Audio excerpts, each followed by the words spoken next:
So when most people get started in the credit card travel game, they usually go to one bank issuer like a Chase or a Capital One and stay within their ecosystem because most of the time they do complement or supplement each other, right? You have the Chase trifecta, which has stuff like the Chase Sapphire Preferred, and then also the Freedom Unlimited and the Flex, even though they have a ton of overlapping categories and it isn't the most efficient thing to do. But then you have the other side like Capital One with the Capital One Saver and then the Venture and Venture X card, which does give you some more complementary type of spending categories, but I'm going to venture off and say that I think the best duo is actually from two completely separate banks because they actually maximize my personal category of spend when it comes to rent, food, groceries, and everything in between. So without further ado, let's talk about my non-prototypical duo setup for travel that I would recommend to somebody that maybe is starting off for the very first time. Let's get into it. So when I was thinking about this duo strategy, I wanted to make sure that I was taking care of my highest spend category, so I was maximizing what I spent my most money on, or more specifically, my rent. So the first card I'm going to mention is a zero-fee card by Bilt, and it's the Bilt Mastercard.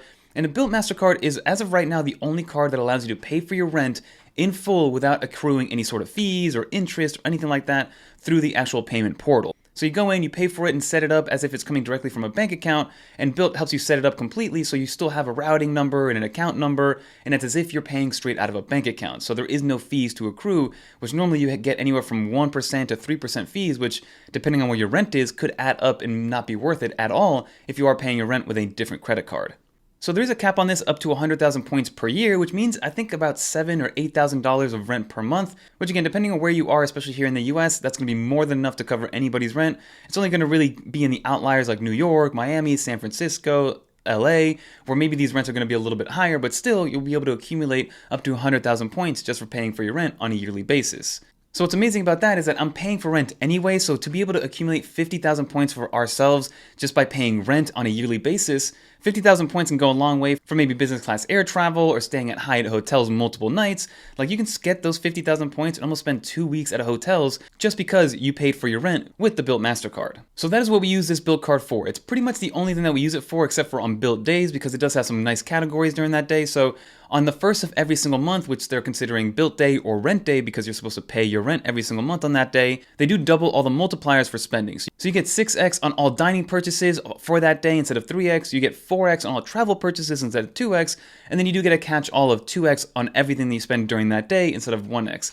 Now there is a new limit to this of I believe 1,000 points that you can earn versus last time it was about 10,000 points that you can earn, so it really changes how much you can spend on it. But for me, for the most part, to go on like one date on the first of every month to kind of go out and spend and get 6x on it, it works more than enough. But outside of spending it for rent and then also using it on the first of every month for some miscellaneous expenses and maybe going out for a dinner or something like that, this card rarely gets used. Now in order to make sure that you do accumulate those points for paying your rent, you need to have up to 5 transactions per month. We do use it from time to time just to meet that 5 transaction threshold in order to get our points because that's going to be the most important thing for us. And what I love about this from the travel setup is that from a transfer portal standpoint and all the partners that it has, it's actually extremely robust and has almost everything that you would want to, and most specifically, it has Hyatt as a transfer partner. So again, for a zero-fee card, this is very unheard of. Like from my understanding, I do believe that this is the only zero-fee annual fee card that has a transfer portal to begin with.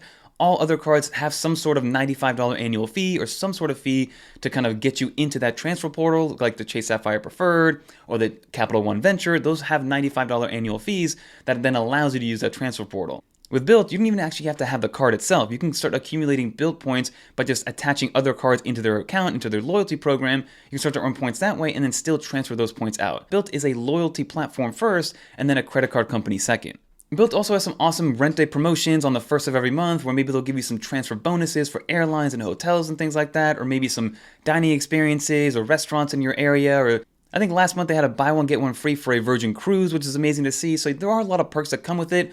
Although, like I mentioned, it has been kind of dialed down a tad. I remember in the beginning, these bonuses were coming pretty much every single month, and now it's a little bit farther in between. But still, to be able to collect and accumulate points for paying rent, which is something that we used to not be able to do, and then be able to transfer them to something like a Hyatt hotel, is an absolute game changer. So now that we got the rent category out of the way, because that is the highest expense that we have on a monthly basis, and we're collecting points for that, The next thing we're going to talk about is going to be using the American Express Gold card to start to use those other spend categories, because with the American Express Gold, yes, it did just get a new $325 annual fee, so that's to each their own if you think that it's worth it, and I have a whole video going over how to maximize that and making sure that you get enough value out of it to justify keeping it, because the American Express Gold has been coming up and down in terms of popularity because people now think that $325 is maybe a little too much for what you're getting out of it. But in its defense, it is one of the only cards that gives you 4x on groceries and 4x back on all dining inside of the US. So for the groceries category, you do get 4x back on up to $25,000 for a calendar year in all US-based supermarkets. And then on the dining side, you get 4x on all dining globally up to $50,000 to spend in a calendar year. So again, you can maximize this at about 100,000 points for groceries and 200,000 points for dining out. And it is a nice valuable spending category because there is no other card on the market that gives you 4x on both of these categories, because aside from rent, these two categories are usually number 1 and 2 for most people. And I do want to quickly go over all the credits to help you justify that $325 annual fee on the American Express Gold. First and foremost, they do have the new white gold color, which I'm not going to lie to you, is a lot uglier in person than what they actually showed you on the website. You know, definitely hold off if you have an American Express Rose Gold or regular gold to switch to this one, because technically you can switch this color whenever you want to just by going through the website and the portal, and they'll ship it out to you. But again, it's a lot uglier than what meets the eye, especially compared to what you see on the website. But to justify that $325 annual fee, you get a bunch of credits, like being able to get $10 per month on Uber. They do not carry over.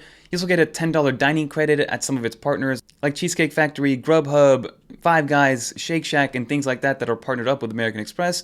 Now again, you do get $10 per month for each of these. So that's $10 a month for Uber, $10 a month for Grubhub. That does not carry over, but that does take up about $240. And then a new one that they added is a new $7 a month Dunkin' credit, which equates to about $84 a year. So again, if you go to Dunkin' and you take advantage of these already, then this does make sense for you. And then finally, a new one that they did add is from Resi, is a $50 credit on every 6-month basis. So biannually, you get $50 to spend at any Resi restaurant, and it comes in a form of statement credit. So you do get up to $424 of value out of the $325 annual fee, giving you an effective annual fee of positive $94. But again, they don't roll over, and you do have to be meticulous on how often you use it. So if you have to go out of your way to use it, maybe it's not worth it for you. But for a lot of people, these things combined with the 4x back on dining and the 4x back on groceries does make it a keeper card long term. So that's going to cover the main categories of spend for most people. You have rent that's fully covered, then you have your groceries and your dining out that's fully covered, and then of course you can decide at the end of the day if you want to use your Bilt or the American Express as a catch-all card to start earning those specific points. Because like I said, you can transfer to places like Hyatt and Marriott, but then on the American Express side, you can transfer to places like Hilton at 1-to-2 ratio. And then also, by combining both of these, you kind of have a great overlap of about 90% of the transfer partners for airlines, right? You're able to transfer to Air France from both of them. KLM, you have Alaska Airlines. You're able to kind of mix and match exactly what airlines you want to transfer to, and that's what makes this duo so powerful. It pretty much encompasses 90% of all the transfer partners, and you're able to book business class travel or economy domestic travel, international travel, a bunch of different hotels and hotel brands and different hotel categories. So that's why I think this is a great duo that nobody's talking about. You're able to, only at a $325 total annual fee, collect points of all these different brands and then be able to not only pay your rent, which is something that most people aren't able to do, but then also maximize your categories of spend when it comes to dining and groceries. So let me know in the comment down below what you think. I know that I made a video recently kind of bashing on the American Express Gold card for most people, but again, if you're starting out and you're paying rent and you want to get into this travel card game, I recommend jumping on the Bilt Mastercard first, so you're able to pay your rent and then accumulate points that way. And that's like a free way to start to learn how to actually use your points and kind of hoard them if you need to, or transfer them out if you have to, and to get transfer bonuses and how to work with the transfer portal. And then finally, once you do have your Bilt Mastercard, apply for the American Express Gold card. And like I said, it's a $325 annual fee. But again, if you are able to maximize the credits that it gets, and I didn't mention that there's a bunch of other smaller nuanced credits that some people can also take advantage of. But again, those main ones that I mentioned are the ones that are going to get you past that annual fee in terms of getting positive value. And then those 4x multipliers are something that no other card has at the moment. But that'll do it, everybody. Let me know in the comment down below what you think. I did leave links to these cards down below for you guys to check out, because the American Express does have a nice sign-up bonus right now of 90,000 points for the new white gold version and the new perks that it comes with it. And then the Bilt Mastercard, even though they don't advertise a sign-up bonus, when you do get the card, you get 5 days of, I think, 5x back on anything that you spend on. So try to maximize that and be on the lookout in your email and in your spam if you do apply for the Bilt card, because they do send you an email once you do get approved with some sort of offer like that. But that'll do it, everybody. Definitely click on the links below. It definitely helps out the channel. But until next time, I'm Fernando. If you guys want to watch more videos like this one, click on one of these videos right here. Until next time, peace.